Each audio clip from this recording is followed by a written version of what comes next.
Make sure you drop under a bit more so that knee drops. That's better.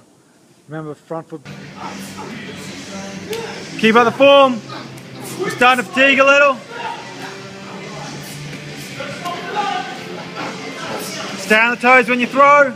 Stay on the toes when you punch.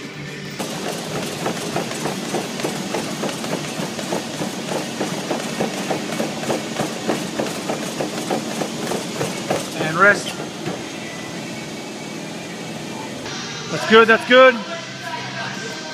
Stop.